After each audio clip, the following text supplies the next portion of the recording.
Hello. आवाज आ रही है सभी को?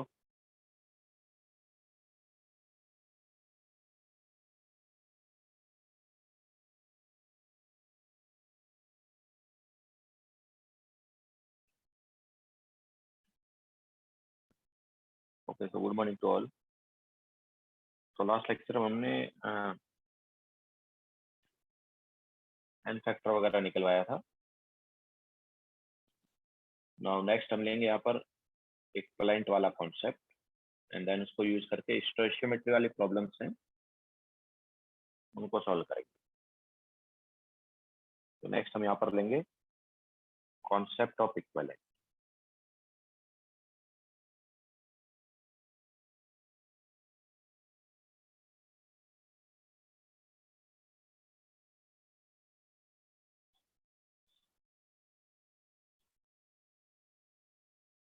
ओके, सो थोड़ा सा वेट कर लेते हैं, देन स्टार्ट करते हैं।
चलो स्टार्ट करते हैं। तो जैसे मोल्स होते हैं ना, मोल्स की बजाय यहाँ पर हम इक्विवेलेंट लेंगे। तो मोल्स क्या होता था, देखो मोल्स कैसे निकालते थे।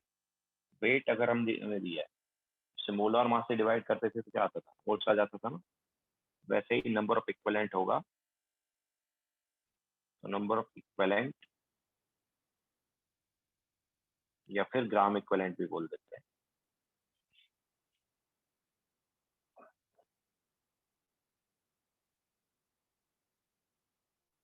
ठीक है, नंबर ऑफ इक्विवेलेंट या ग्राम इक्विवेलेंट। तो ये क्या होगा, it is wait divide by equivalent wait या इक्विवेलेंट मास।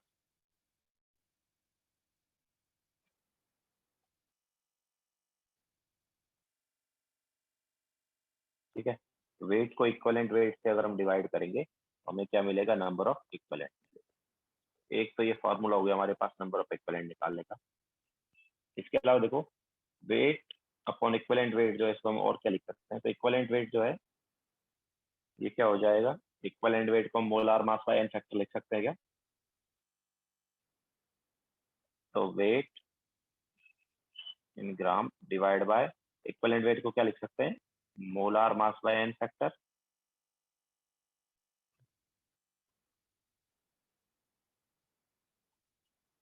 लिख सकते हैं, एन फैक्टर ऊपर चला गया तो ये क्या आ गया, this is weight in gram divide by molar mass into n factor. now weight by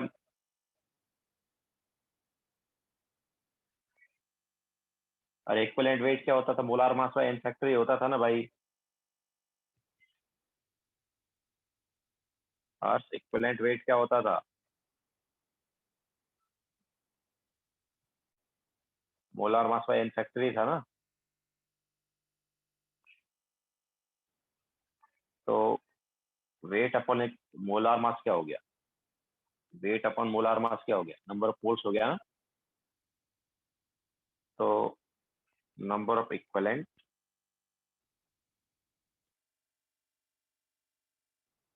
is equal to number of moles into n. Okay, so अगर हमें मोल्स पता है तो उसे एन फैक्टर से मल्टीप्लाई कर दो तो इक्विवेलेंट मिल जाएगा। इसके अलावा अगर हमें वेट पता है तो उसे इक्विवेलेंट वेट से डिवाइड कर दो तो नंबर ऑफ इक्विवेलेंट मिल जाएगा। ठीक है, तो ये दो फॉर्मूले हमारे पास यहाँ पर हो गए नंबर ऑफ इक्विवेलेंट निकालने के। इसके अलावा नंबर ऑफ इक्विवेलेंट हम नॉर्मेलिटी वगैरह से भी निकाल सकते हैं। तो पहले ये लिखो फिर आगे चलेंगे।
हो गया। नाउ जैसे वहां पर मोलरिटी लेते थे यहाँ पर नॉर्मलिटी लेंगे। नॉर्मलिटी क्या होगा, इसे हम कैपिटल एन से रिप्रेजेंट करते हैं। सो नॉर्मलिटी क्या है, it is number of equivalent of solute in 1 litre of solution. ठीक है, तो वहां पर मोल्स लेते थे, यहाँ पर इक्विवेलेंट है, बस ये डिफरेंस है। तो क्या आ जाएगा, तो normality is equal to number of equivalent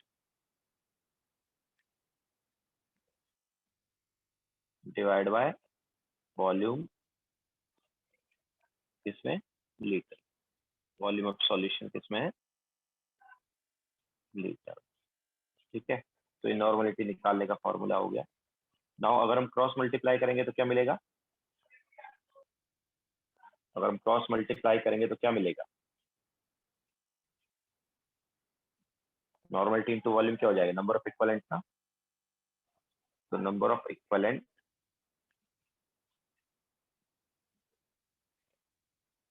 is equal to normality into volume, volume किसमें, लीटर। तो नॉर्मलिटी को अगर हम वॉल्यूम से मल्टीप्लाई कर दे और वॉल्यूम किसमें, लीटर में, तो क्या मिल जाएगा, नंबर ऑफ इक्विवेलेंट मिल जाएगा। ठीक है, तो एक फॉर्मूला ये और आगे हमारे पास नंबर ऑफ इक्विवेलेंट निकाल लेगा। क्लियर है। सो नंबर ऑफ इक्विवेलेंट निकालने के 3 फॉर्मूले हो गए। एक तो हो गया वेट बाय इक्विवेलेंट मास, ये इक्विवेलेंट वेट, एक हो गया number of moles into n factor, और एक फार्मूला ये हो गया normality into volume. Volume obviously किस होना चाहिए, लीटर। अच्छा, वॉल्यूम अगर लीटर के बजाय मिलीलीटर में देन क्या लिख सकते हैं इसको, जैसे molarity into volume in litre होता था moles, and molarity into volume in millilitre क्या होता था, मिलीमोल्स होता था। अगर वॉल्यूम मिलीलीटर में होता था तो मिलीमोल्स आता था ना।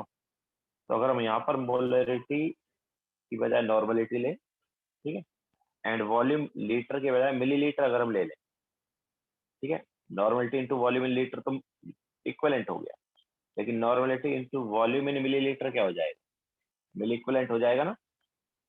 तो number of milli equivalent, this is nothing but milli equivalent. Okay, so number of milli equivalent क्या हो जाएगा, it is normality into volume in millilitre, ठीक है।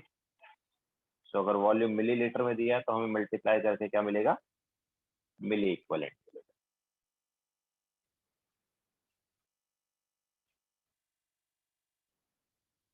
देखो फिर आगे चलते हैं।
हो गया सबका। अब देखो मोलरिटी एंड नॉर्मलिटी में भी रिलेशन आ सकता है, मतलब अगर हमें मोलरिटी पता है तो नॉर्मलिटी निकाल सकते हैं, नॉर्मलिटी पता है तो मोलरिटी। तो देखो रिलेशन क्या है, तो relation between molarity and normality. तो नॉर्मलिटी क्या है,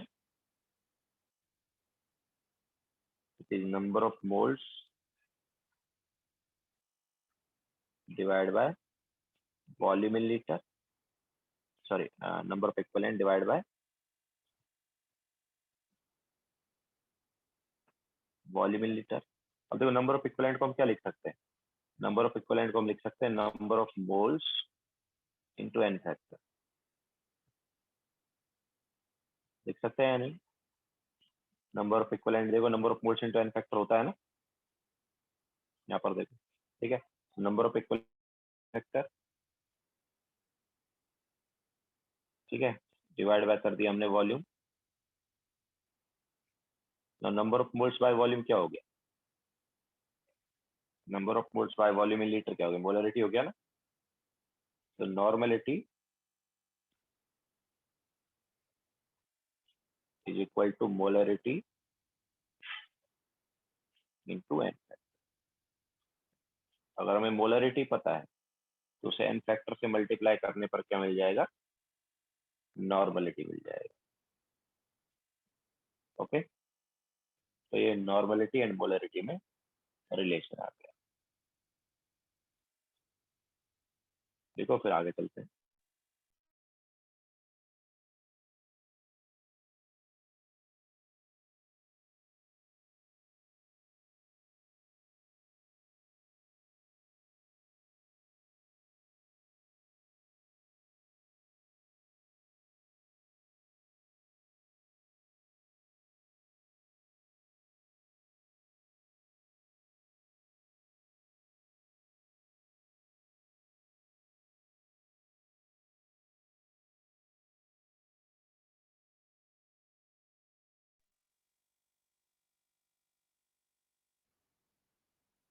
Siddharth, this is first page.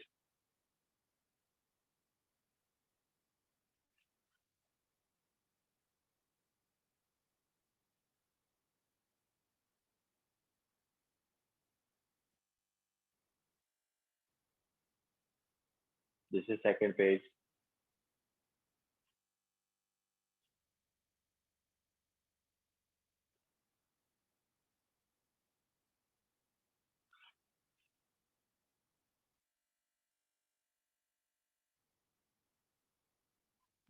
And this is third page.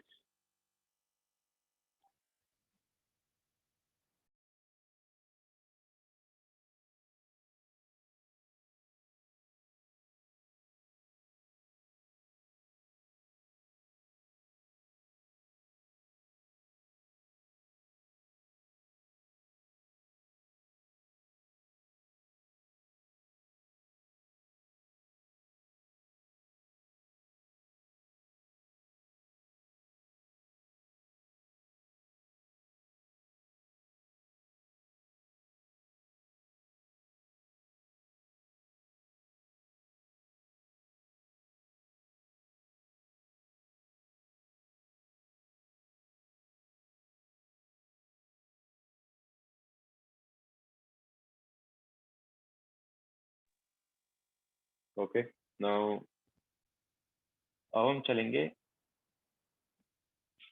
Law of chemical equivalence पर। तो एक्चुअली स्टोइचियोमेट्री वाली प्रॉब्लम्स को हम मोल कॉन्सेप्ट में कैसे सॉल्व करते थे, रिएक्शन को बैलेंस कर, ठीक है। एंड देन हम देखते थे कि मतलब स्टोइचियोमेट्री कोएफिशिएंट के अकॉर्डिंग मोल्स रिएक्ट करेंगे, ठीक है। बट देखो यहाँ पर क्या है, रिएक्शन को बैलेंस करने की जरूरत। तो लॉ ऑफ केमिकल इक्विवेलेंस,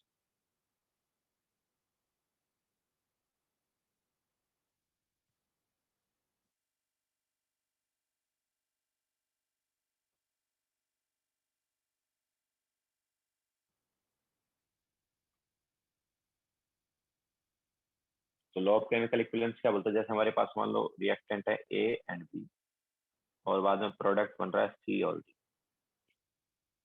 तो इसे हम बैलेंस करेंगे तो मान लो ये स्टोइचियोमेट्री कोएफिशिएंट हो गए। तो हम क्या बोलते थे कि यार इसका ए मोल जो है इसके बी मोल से रिएक्ट करता है, इसका सी मोल बनाता है और इसका डी मोल बनाता है, ठीक है, हम ऐसे बोलते थे। लेकिन अभी हमें रिएक्शन को बैलेंस करने की जरूरत नहीं है अगर हम इक्विवेलेंस वाला कॉन्सेप्ट यूज करेंगे। तो देखो इक्विवेलेंस वाला कॉन्सेप्ट क्या बोलता है कि किसी भी रिएक्शन में रिएक्टेंट एंड प्रोडक्ट के इक्विवेलेंट सेम रहते हैं, ठीक है। या हम ऐसा बोल सकते हैं कि जितने रिएक्टेंट के इक्विवेलेंट रिएक्ट करेंगे उतने प्रोडक्ट के इक्विवेलेंट बनेंगे। तो इस रिएक्शन में number of equivalent of A reacted, जितना ए का इक्विवेलेंट रिएक्ट करेगा उतना ही बी का इक्विवेलेंट रिएक्ट करेगा, उतना ही सी का इक्विवेलेंट बनेगा एंड उतना ही डी का इक्विवेलेंट बनेगा। क्लियर है। तो किसी भी रिएक्शन में सारे रिएक्टेंट एंड प्रोडक्ट के इक्विवेलेंट क्या रहेंगे, सेम रहेंगे। That is law of chemical equivalence, ठीक है। तो हमें यहाँ पर रिएक्शन को बैलेंस करने की जरूरत नहीं।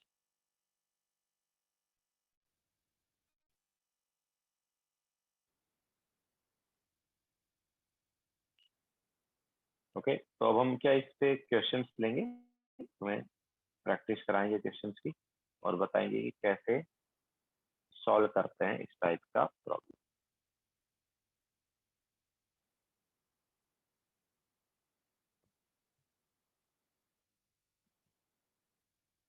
ओके, चलिए लिखो फिर आगे तक।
हो गया सबका?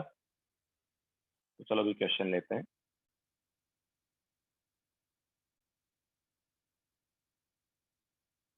तो नंबर ऑफ इक्विवेलेंट निकालने के देखो फॉर्मूला ये, फॉर्मूला याद रखो। ठीक है, दो फॉर्मूले हैं और तीसरा फॉर्मूला ये। ठीक है, ये नंबर ऑफ इक्विवेलेंट निकालने के फॉर्मूले हैं। तो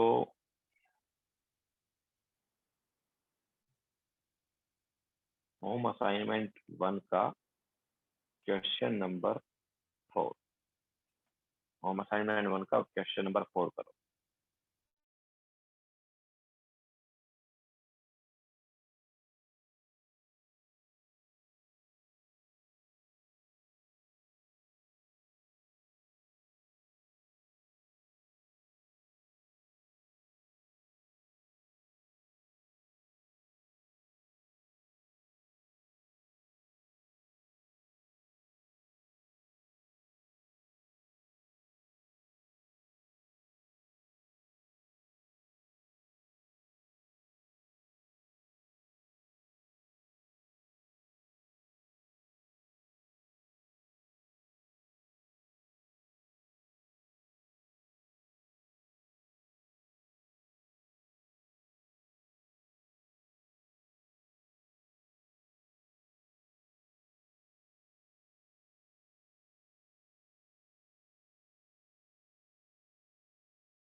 देखो चलो कराते हैं वाला। तो number of moles of KMnO4 that is needed to react with 1 mole of FeC2O4 in acidic medium। तो देखो हमने जब n फैक्टर तुम्हें निकलवाया था लास्ट लेक्चर में, तो कुछ का तुम्हें बताया था कि कौन किस में जाता है, वो याद रखना है, ठीक है। तो KMnO4 में क्या MnO4 नेगेटिव है ना, तो MnO4 नेगेटिव एसिडिक मीडियम में किस में जाता था बताया था ना हमने, तो वो याद रखना, वो यहाँ पर यूज होगा। तो KMnO4 और यहाँ पर है FeC2O4, ठीक है। अब KMnO4 जो है उसमें Mn+7 में है, और एसिडिक मीडियम में Mn किस में जाता है, एसिडिक मीडियम में Mn किस में जाता है, किस में बताया था हमने, एसिडिक मीडियम में Mn+2 में जाता है। तो हमें ये पता होना चाहिए। देखो हम कंप्लीट रिएक्शन लिख ही नहीं रहे, हमें एक तो रिएक्शन को बैलेंस करने की जरूरत ही नहीं, ठीक है। तो हमें ऐसा नहीं कि क्या प्रोडक्ट बना है पूरा लिखने की जरूरत नहीं, हमें जस्ट ये देखना है कि Mn किस में गया, तो +7 से +2 में गया, Mn+7 से किस में गया, +2 में गया एसिडिक मीडियम। इसके अलावा इधर देखो, तो इसमें एक तो Fe है और एक E है, ठीक है। नाउ Mn जो है वो क्या हुआ, ऑक्सीडाइज हुआ कि रिड्यूस हुआ, Mn हुआ रिड्यूस। तो ये जो है ये दूसरे को क्या करेगा, ऑक्सीडाइज करेगा। अब इसमें कौन ऑक्सीडाइज होगा, तो इसमें देखो दोनों ऑक्सीडाइज हो सकते हैं, Fe भी हो सकता है और कार्बन। C2O4 में कार्बन का +3 है और Fe का +2 है। अब Fe के एक्चुअली दो ऑक्सीडेशन नंबर होते हैं, एक होता है +2 और एक होता है +3। तो अगर Fe +2 है तो ऑक्सीडाइज हो सकता है वो, और वो +3 में जा सकता है। तो KMnO4 यहाँ पर क्या है, Fe +2 वाले को क्या कर देगा, ऑक्सीडाइज कर देगा। तो Fe +2 जो है वो +3 में चला गया। इसके अलावा ये C2O4 जो है इसका हमने बताया था, याद हो तो लास्ट लेक्चर में C2O4 का क्या बताया था, किस में जाता है C2O4, C2O4 वाला जो है ऑक्सीडाइज होकर किस में जाता था, याद आया, लास्ट लेक्चर में बताया था CO2 में जाता था। ओके, तो C2O4 2 नेगेटिव ऑक्सीलेट आयन जो है, दिस इज ऑक्सीलेट आयन, ये किस में जाता है, CO2। तो Fe+2 जो है Fe+3 में चला गया, ठीक है। तो यहाँ पर Fe का +3 हो गया। इसके अलावा कार्बन का क्या था, पहले +3 था C2O4 में, देन CO2 में कार्बन का कितना हो गया, CO2 में कार्बन का हो गया +2, ठीक है। तो बस यही है। अब हमें यहाँ पर इनका एन फैक्टर देखना है। तो एन फैक्टर क्या होगा इसका, KMnO4 का, तो +7 से +2 गया है, 5 का चेंज आया, और Mn का एक ही एटम, तो 5 हो गया। इसके अलावा FeC2O4 में देखो Fe भी ऑक्सीडाइज हो रहा है और कार्बन भी, तो दोनों का एन फैक्टर क्या कर देंगे, ऐड कर देंगे, Fe और कार्बन का। Fe+2 से +3 गया, 1 का चेंज, नंबर ऑफ एटम्स 1। इसके अलावा कार्बन जो है +3 से +4 गया, 1 का चेंज, और कार्बन के एटम कितने हैं, 2। तो ये हमारे पास FeC2O4 का एन फैक्टर आ गया 3, ठीक है। नाउ हमने क्या बताया कि नंबर ऑफ इक्वलेंट जो है वो क्या रहेंगे, सेम रहेंगे, यही बताया ना। किसी भी रिएक्शन में नंबर ऑफ इक्वलेंट क्या रहते हैं, सेम रहते हैं। जितने ए के इक्वलेंट रिएक्ट करेंगे उतने बी के करेंगे, उतने सी के बनेंगे, उतने डी के बनेंगे। ओके, तो ए और बी के इक्वलेंट जो है सेम है, सी और डी के भी सेम है। तो ऑब्वियसली इन दोनों के इक्वलेंट जो है वो सेम रिएक्ट करेंगे, या मैं बोल सकता हूँ दोनों के इक्वलेंट सेम रहेंगे। तो नंबर ऑफ इक्वलेंट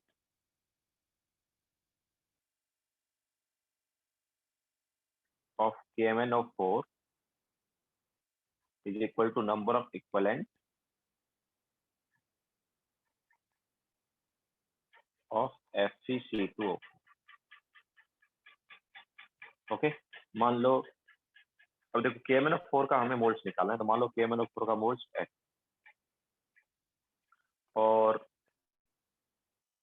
FeC2O4 का उन्होंने 1 मोल दिया हुआ है, ठीक है। तो मोल्स से इक्वलेंट कैसे निकाल सकते हैं, याद है फॉर्मूला क्या था, number of moles into n factor, था कि नहीं था। तो number of moles into n factor करेंगे तो नंबर ऑफ इक्वलेंट आ जाएगा। तो नंबर ऑफ मोल्स है एक्स, एन फैक्टर क्या KMnO4 का 5, तो ये होगा number of moles into n factor, तो ये इसके इक्वलेंट आ गए। Now number of equivalent of FeC2O4 क्या होगा, number of moles is 1 into n factor is 3।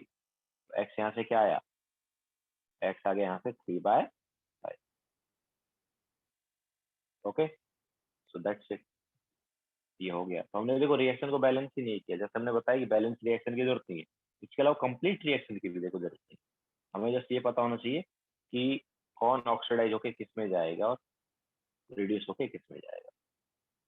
ठीक है, तो इसके लिए हमने जो तुम्हें बताया था एन फैक्टर निकालते टाइम, रिडॉक्स रिएक्शन का एन फैक्टर निकालते टाइम 6-7 हमने जो रिएक्शंस बताई थी वो याद कि कौन किस में जाता है। ओके, तो ये था होम असाइनमेंट 1 का क्वेश्चन नंबर 4।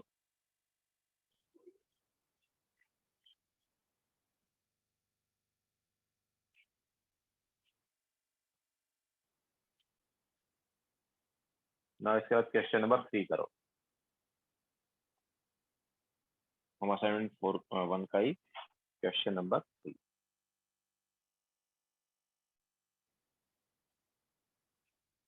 तो याद रखना फेरस आयन मतलब फेरस आयन होता है Fe2+, और फेरिक क्या होता है, फेरिक होता है Fe3+। इसके अलावा ऑक्जिलेट जो है हमने जो भी बताया था ऑक्जिलेट आयन ही था। ये क्या होता है C2O4 2 ओके, तो फेरस ऑक्जिलेट मतलब इन दोनों का है ना। तो अभी जो कंपाउंड हमने लिया था that was nothing but ferrous oxalate. Okay, and ferric oxalate क्या होगा, फेरिक ऑक्जिलेट जो है वो इन दोनों का। ओके, तो सॉल्व करो होम असाइनमेंट 1 का question number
Prashant I think correct है, देखते हैं।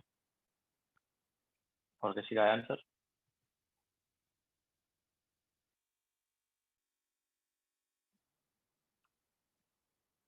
तो देखो 1 mole of ferric oxalate is oxidised by x mole of MnO4 negative. तो फेरिक ऑक्सीलेट का फॉर्मूला क्या होगा? देखो Fe3 पॉजिटिव और C2O4 का कंपाउंड क्या है, क्रॉस मल्टीप्लाई करके क्या आएगा ये? Fe2 C2O4 होल साइज, यही होगा ना। तो this is ferric oxalate plus MnO4 negative. Now Mn जो है +7 से किस में जाएगा, हमने ऑलरेडी बताया, एसिडिक मीडियम में Mn +7 से किस में जाएगा? +2 में जाएगा। ठीक है, तो ये रिड्यूस हो गया। और इस वाले पार्ट को ऑक्सीडाइज करेगा, इसमें Fe किस में? Fe+3 में है और कार्बन भी +3 में। और Fe+3 में तो वो तो फर्दर ऑक्सीडाइज हो ही नहीं सकता है ना, मतलब अभी भी वो +3 में ही रहेगा। ओके, इसके अलावा C2O4 वाला पार्ट जो है ये आगे और ऑक्सीडाइज हो जाएगा, कितने में जाएगा? ये CO2 बना लेगा।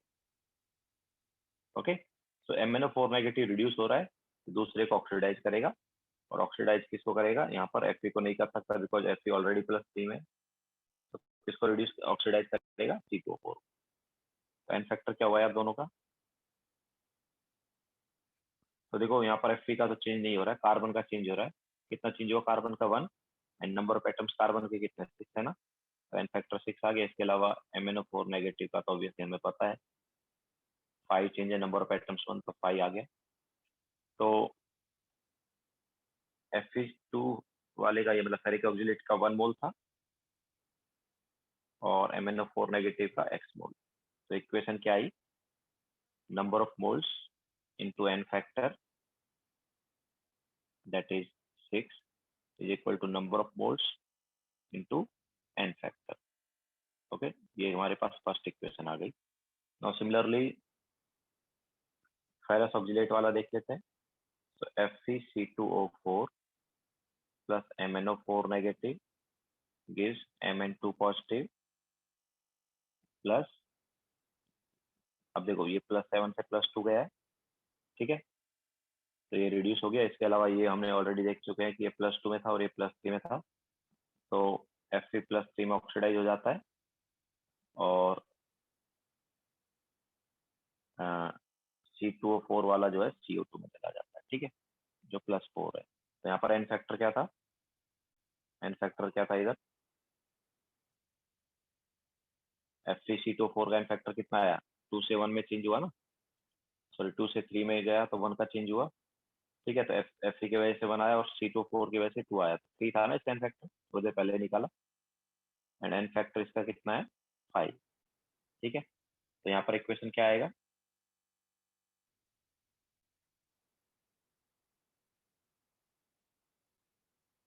तो number of moles into n factor, number of moles कितने दिए FeC2O4 के? 1 मोल दिए, ठीक है। So number of moles is 1 into n factor क्या है? 3 इज इक्वल टू दूसरे के मोल्स कितने हैं? y, एंड एन फैक्टर क्या है? 5। This is equation 2। ओके, तो हमारे पास ये दो इक्वेशन आ गई। इसके moles into n factor is equal to इसके moles into n factor. Moles into n factor is nothing but number of equivalent, ठीक है। तो इसका मोल हमें कितना दिया? 1 दिया है, एन फैक्टर 3 है। ओके, सो 1 इंटू 3। इसके अलावा इसका मोल हमें दिया y, एन फैक्टर है 5, y इंटू 5, ठीक है। तो दिस इज इक्वेशन 2। तो अभी 1 को अगर हम 2 से डिवाइड करेंगे तो क्या आएगा? 1 को अगर हम 2 से डिवाइड करेंगे, लेफ्ट साइड में क्या है? 6 है ना, 6/3 इज इक्वल टू क्या आ जाएगा? 5 से देखो 5 कैंसिल आउट होगा, हमारे पास क्या है? ये है ना, 5 से 5 कैंसिल आउट हो गया, तो x/y क्या आ गया अपने पास? 2:1 आ गया।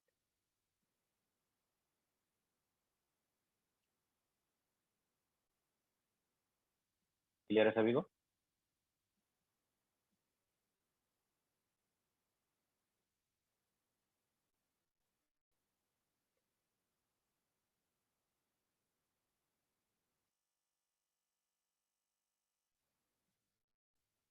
ओके, सो बेसिकली हमने वही बताया कि हमें ये पता होना चाहिए कि कौन किस में ऑक्सीडाइज होगा और कौन किस में रिड्यूस होगा। ओके, कंप्लीट रिएक्शन हम नहीं लिख रहे हैं कहीं पे।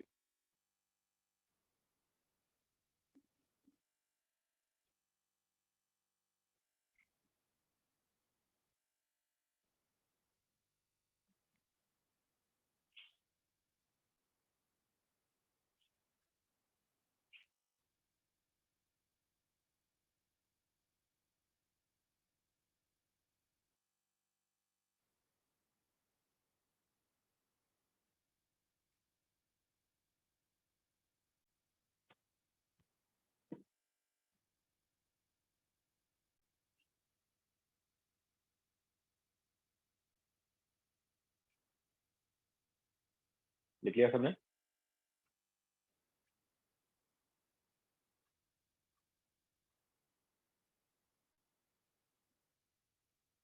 Now next question.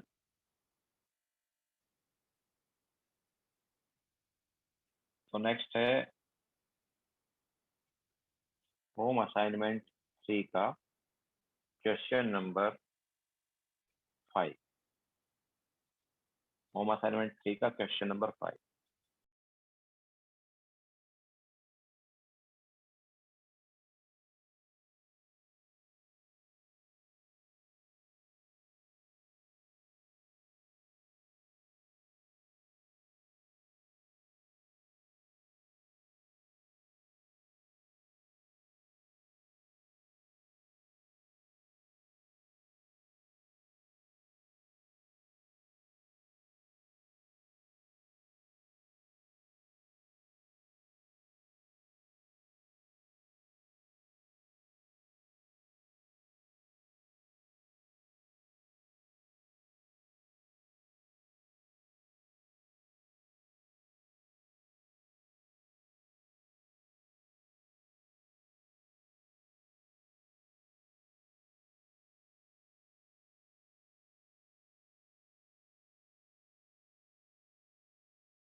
Yes Prashant, correct है।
और किसी का आंसर?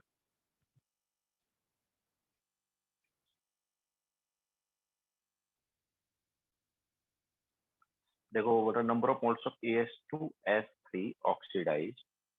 AS2S3 के कितने मोल ऑक्सीडाइज होंगे किसमें? H3AS4 एंड H2SO4 में। किससे? बाय 1 मोल ऑफ HNO3 से। HNO3 का 1 मोल ले रहे हैं, तो HNO3 जो है वो किस में जा रहा है? NO में जा रहा है। HNO3 NO में जा रहा है। इसके अलावा AS2S3 जो है वो किस में जा रहा है? H3ASO4 में जा रहा है एंड H2SO4 में जा रहा है। तो देखो ये जो है ना, अब यहाँ पर क्या है, AS less electronegative, sulphur more electronegative, ठीक है। तो सल्फर मोर इलेक्ट्रोनेगेटिव है, तो सल्फर का ऑक्सीडेशन नंबर जो है वो यहाँ पर -2 है, सल्फाइड है बेसिकली, ठीक है। तो सल्फर मोर इलेक्ट्रोनेगेटिव है तो सल्फर का नेगेटिव ऑक्सीडेशन नंबर होगा, और सल्फर में नेगेटिव जो है -2 रहता है। सल्फाइड में मतलब सल्फर का क्या होता है? -2। दिस इज सल्फाइड, सल्फर का -2 है, तो फिर AS का क्या हो जाएगा?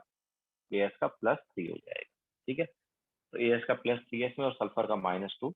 इसके अलावा HNO3 में नाइट्रोजन का +5 है, तो HNO3 में जो नाइट्रोजन है वो नाइट्रोजन ऑक्सीडाइज हुआ है, सॉरी रिड्यूस हुआ है इसमें NO में, तो NO में नाइट्रोजन का +2, तो ये रिड्यूस हो गया। इसके अलावा AS एंड सल्फर ऑक्सीडाइज हुए हैं, तो AS का देखो प्रोडक्ट साइड कितना है, तो इसमें अगर तुम निकालोगे AS का तो +5 आएगा, और H2SO4 में सल्फर का जब निकालोगे तो +6 आएगा। तो ये हमारे पास AS एंड सल्फर जो है ऑक्सीडाइज हो गए। सिद्धार्थ, AS एंड सल्फर में अगर हम देखेंगे तो सल्फर जो है मोर इलेक्ट्रोनेगेटिव है, तो उसका नेगेटिव ऑक्सीडेशन नंबर होगा, ठीक है। और सल्फर का नेगेटिव में कितना होगा? तो अगर तुम्हें याद हो तो सल्फर का ऑक्सीडेशन नंबर -2 से +6 के बीच में रह सकता है।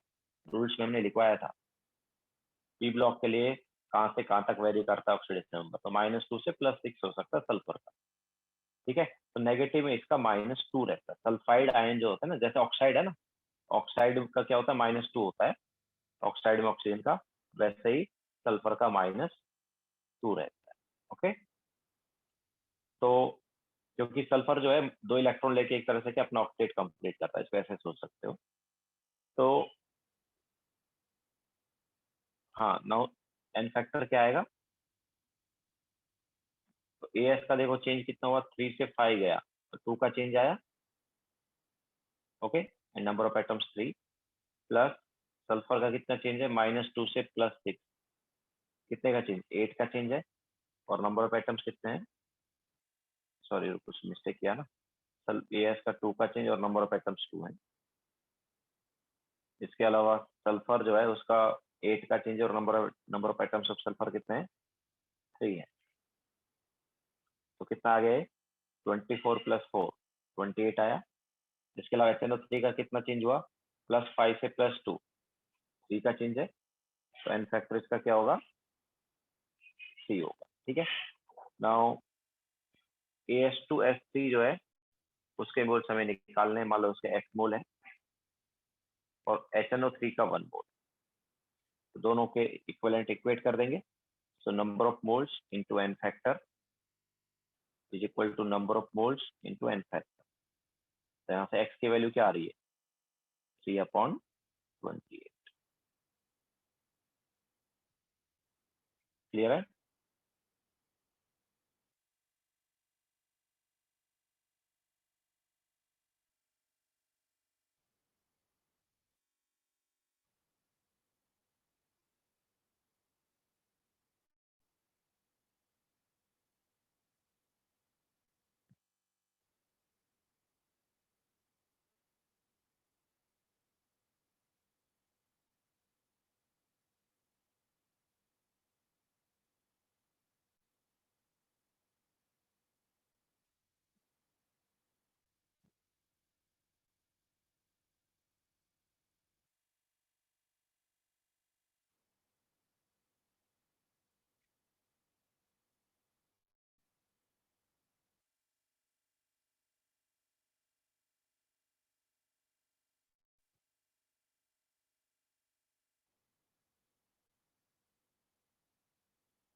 तो आगे चलते हैं।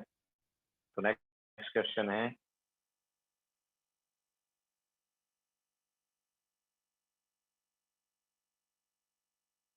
होम असाइनमेंट 3 का ही question number 2। Home assignment 3 question number 2।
आया किसी का? तो देखो यहाँ पर क्या है, हमारे पास 50 ml of 0.1 molar solution of A salt है, उसका हम रिएक्शन करा रहे हैं 25 ml of 0.1 molar solution of sodium sulphide. What is formula of sodium sulphide? ये होता है Na2SO3, ये सोडियम सल्फाइड। तो उसका एक्चुअली उन्होंने रिएक्शन दिया, देखो SO3 2 नेगेटिव का दिया ना रिएक्शन, किसमें जा रहा है? Okay, so Na2SO3 is sodium sulphide.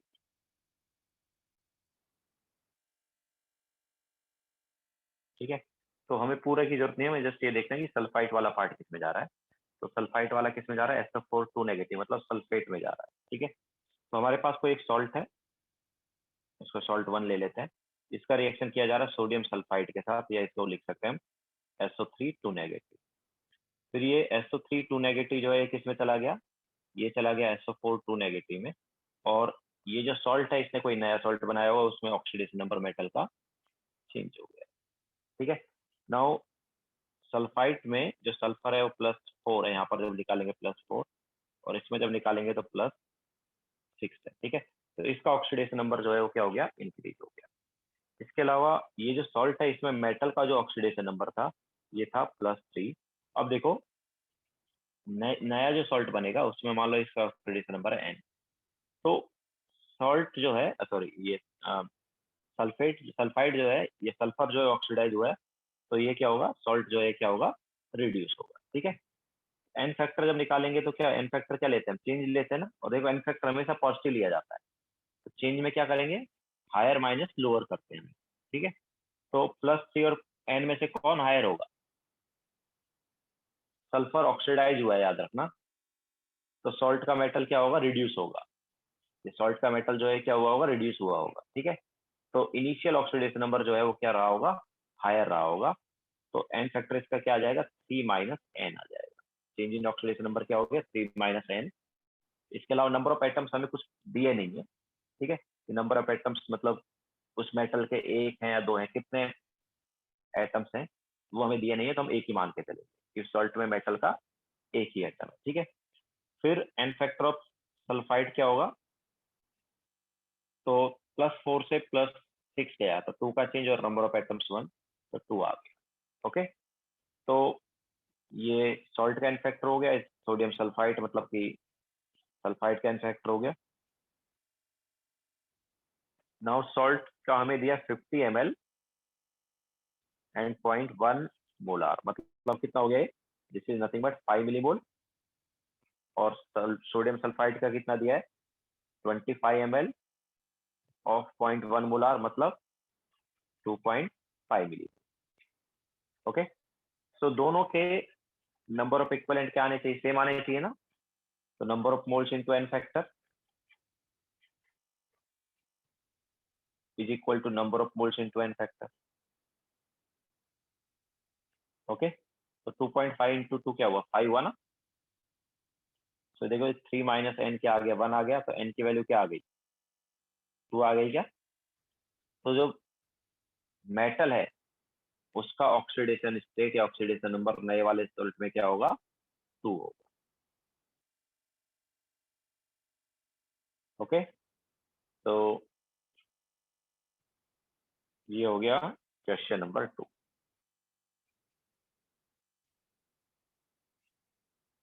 Okay, सो मतलब कुछ नया कॉन्सेप्ट नहीं चल रहा है, वही चल रहा है कि हम नंबर ऑफ इक्विवेलेंट को क्या कर रहे हैं? इक्वेट कर रहे हैं।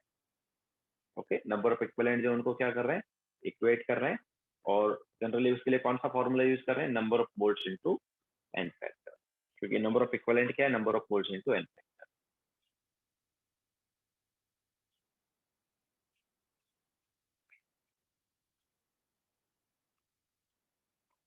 ओके, सो देखो कंप्लीट रिएक्शन की जरूरत ही नहीं है हमें यहाँ पर।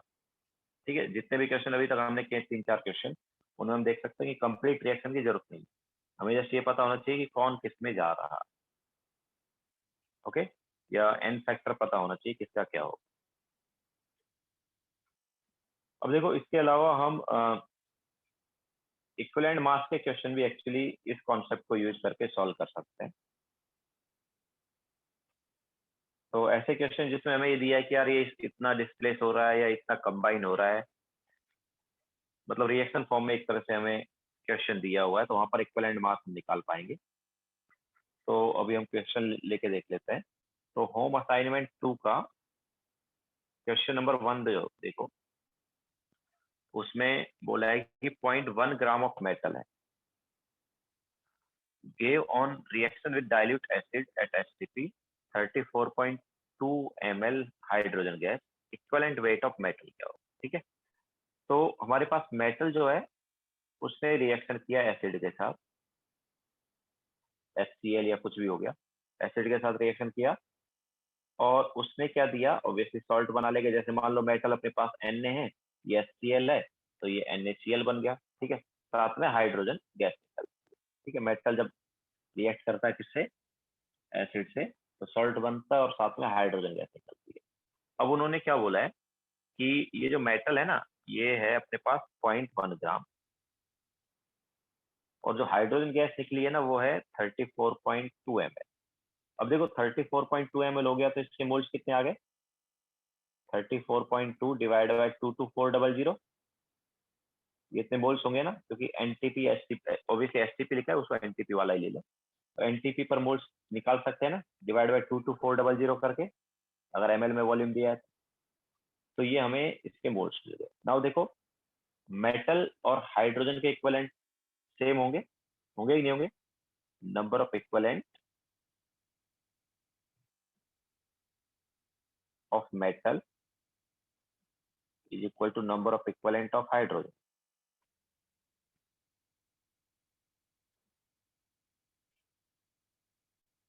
तो अच्छा, हाइड्रोजन का हमें मोल तो मिल गया, हाइड्रोजन का मोल मिल गया, उसके इक्विवेलेंट कैसे निकालें, मल्टीप्लाई बाय एन फैक्टर करके। एन फैक्टर क्या आएगा,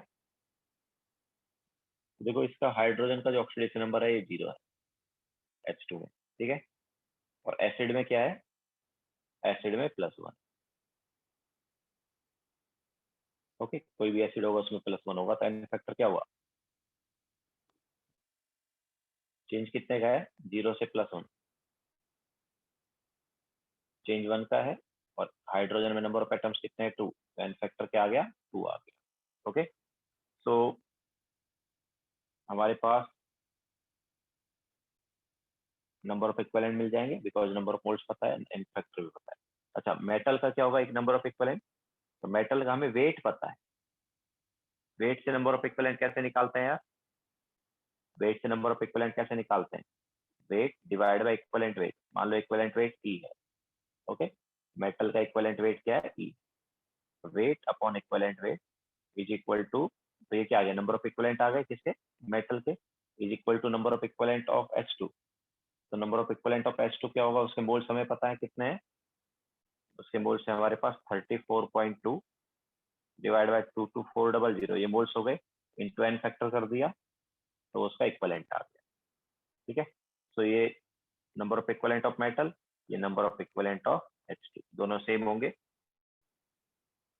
तो यहाँ से सॉल्व जब हम करेंगे तो क्या आएगा, this is 0.1 into 22400 divide by 34.2 into 2, कितना आ रहा है, आई थिंक 32.7 आएगा सर।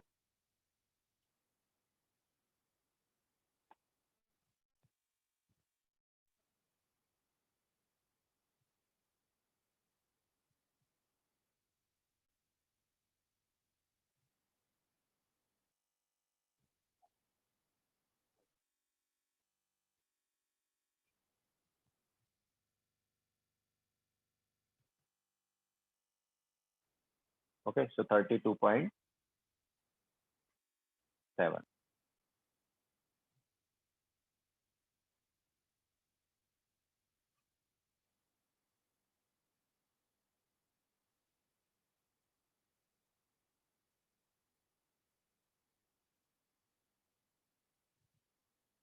इक्विवेलेंट वेट सेम थोड़ी है प्रशांत, नंबर ऑफ इक्विवेलेंट सेम है भाई,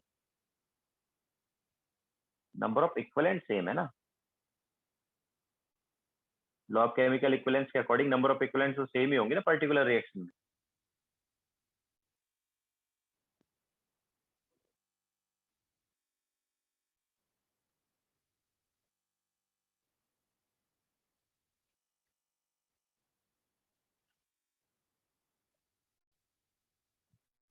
ठीक है। नाउ इसी टाइप से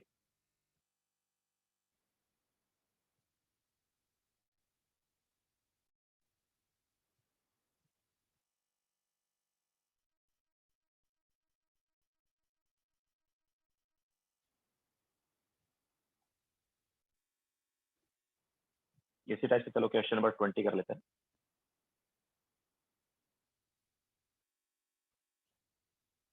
तो क्वेश्चन नंबर 20 जो है सेम होमवर्क असाइनमेंट 2 का क्वेश्चन नंबर 20, तो उसमें भी कुछ ऐसा ही कॉन्सेप्ट हम लगा सकते हैं। तो वहाँ हमारे पास 3 ग्राम ऑफ ऑक्साइड है, वो कन्वर्ट हो रहा है किसमें, मेटल क्लोराइड। ठीक है, तो मेटल ऑक्साइड जो है वो मेटल क्लोराइड में कन्वर्ट हो रहा है, जिससे ऑक्सीजन वगैरह से रिएक्शन, सॉरी क्लोरीन वगैरह से रिएक्शन हो रहा होगा शायद, तो उससे बना, तो मेटल ऑक्साइड जो है ये 3 ग्राम है और मेटल क्लोराइड जो बना है वो 5 ग्राम।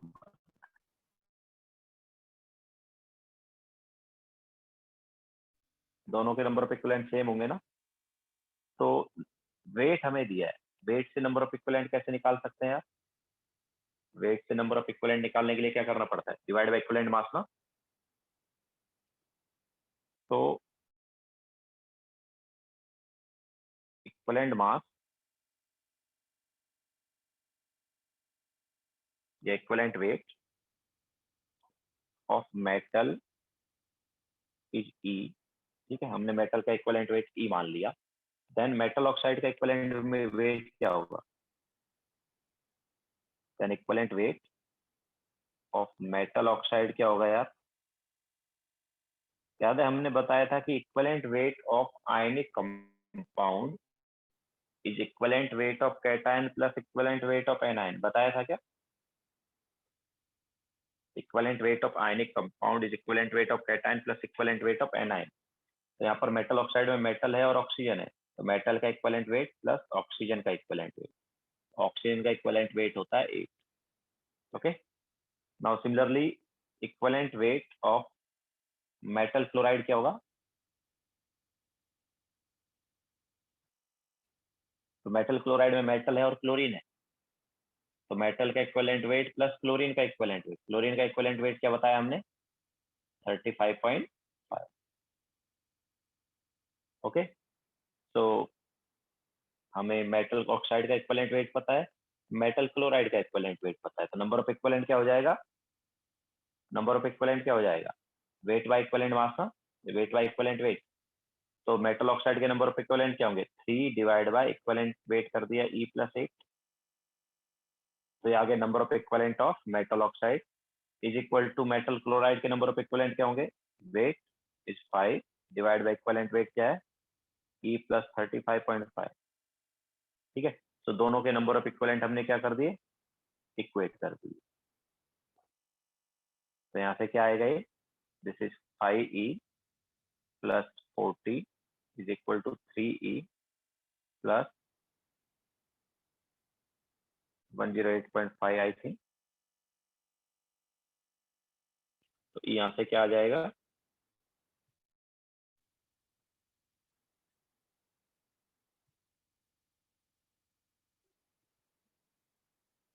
वन 106.5 है ना।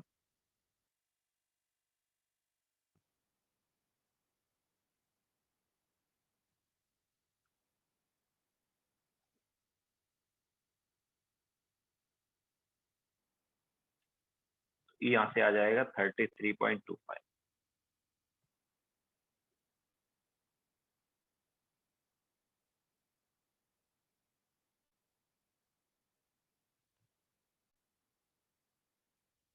ओके, सो इस टाइप से हम same law of chemical equivalence वाला कॉन्सेप्ट अप्लाई करके number of, sorry law of chemical equivalence का कॉन्सेप्ट अप्लाई करके इक्विवेलेंट वेट निकाल सकते हैं।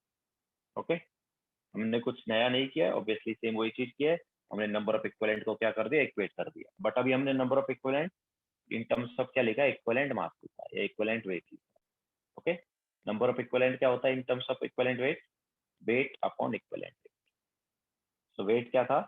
मेटल ऑक्साइड का 3 ग्राम था, डिवाइड बाई इक्विवेलेंट वेट कर दिया, तो इसके मेटल ऑक्साइड के नंबर ऑफ इक्विवेलेंट आए। सिमिलरली मेटल क्लोराइड का क्या था?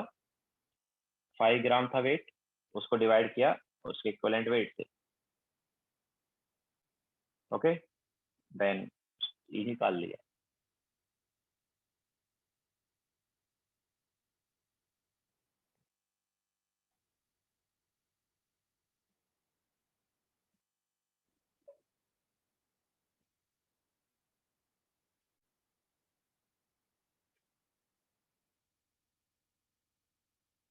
ठीक है, तो एक तो इस टाइप से हम इक्विवेलेंट वेट निकाल सकते हैं, इसके अलावा दूसरा तरीका तो तुम्हें पता ही है इक्विवेलेंट वेट निकालने का, molar mass by N factor. तो अगर किसी का मोलार मास पता है और उसका एन फैक्टर भी पता है, तो वहां से भी हमें क्या मिल जाएगा?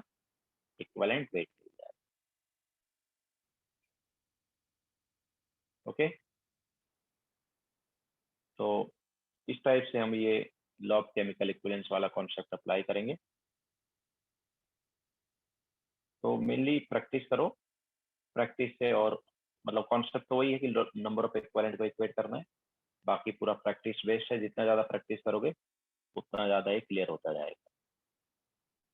ओके, तुम्हें ये जरूर पता होना चाहिए जो हमने कुछ रिएक्शन लिखवाए थे ना, 6-7 रिएक्शन, वो रिड्यूस होगा। ओके, बाकी वो क्वेश्चन में दे देंगे। अगर और किसी का उन्होंने ऑक्सीडेशन या रिडक्शन बोला है तो वो क्वेश्चन में दे दिया जाएगा। ठीक है, तो आज का लेक्चर फिर हम यहीं पे एंड करेंगे। होमवर्क नोट कर लो। तो होमवर्क में होम असाइनमेंट 1, 2 पूरा है। इसके अलावा होम असाइनमेंट 3 जो है उसमें क्वेश्चन नंबर 1, 3, 4,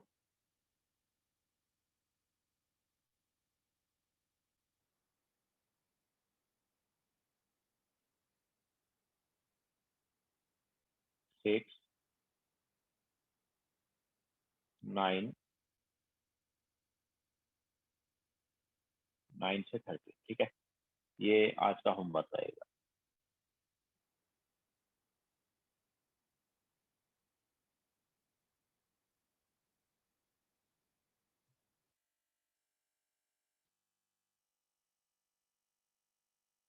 ठीक है, तो ये करो, देन उसके बाद आगे चलेंगे।